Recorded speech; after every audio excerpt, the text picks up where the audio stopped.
তুমি অন্য কারো জানার আগেই তোমায় ভালোবেসে ফেলেছি। যখন জানতে পারলাম তুমি অন্য কারো ভালোবাসার মানুষ, সাত পাকের বাঁধনে জন্ম জন্মান্তরে প্রতিশ্রুতিবদ্ধ, তখন ভালোবাসাকে গলা টিপে হত্যা করি কিভাবে? আর ভালোবাসার আত্মহত্যা, সেটা কি সম্ভব? না, সম্ভব না। ভালোবাসা যে আইন কানুন ব্যারিকেড কিছুই মানে না।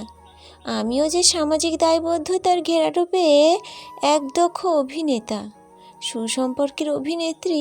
চলুন অভিনয় আপন ছন্দে। আমি আর না হয় কল্পনাতেই তোমায় ভালোবেসে সুখী হই। একটা ছোট্ট কুঁড়ে ঘরে আমাদের ছাই রং এর সংসার। তুমি আমি মুখোমুখি হাতের ওপর হাত রেখে চোখে চোখ রেখে স্বপ্ন দেখি। তোমাকে কোনোদিন পাবো না জেনেও সহস্রবার আমি মনে মনে বলে উঠি ভালোবাসি। ওই মায়া চোখে চোখ রেখে কোনোদিন বলা হয়ে ওঠেনি আমি তোমায় ঠিক কতটা ভালোবাসি।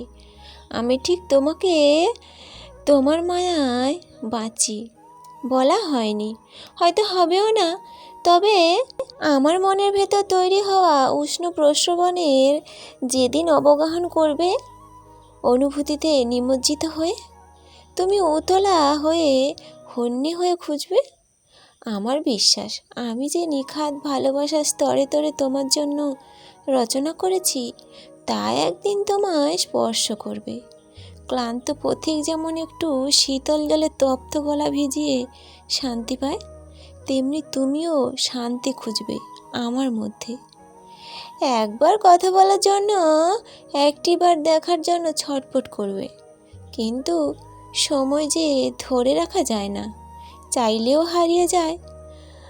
হারিয়ে যাওয়া মানুষকে ফিরিয়ে আনা যায় না। তোমার সাথে কথা বলার জন্য আমি যে যেমন ব্যাকুল হই, তেমনি তুমিও হবে। আমার যোগ্যতা বলতে আমি শুধু উজাড় করে ভালোবাসতে পারি, আর যে কিছুই পারি না।